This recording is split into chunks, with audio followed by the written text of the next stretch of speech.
To set wireless emergency alerts reminder in Samsung Galaxy Z Flip 5, open settings, swipe the notification panel, and then tap settings icon. Scroll down settings screen, find notifications, and then tap notifications.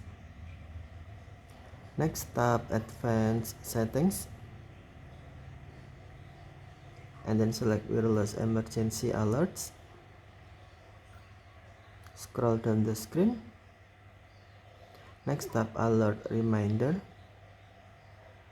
A reminder sound will play at a regular volume, and then select option you want: once, every 2 minutes, every 15 minutes, or never.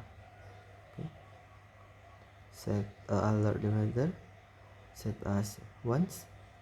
To change, tap alert reminder and then select option you want: every 2 minutes, every 15 minutes, or never. Okay, thank you for watching. Have a nice day.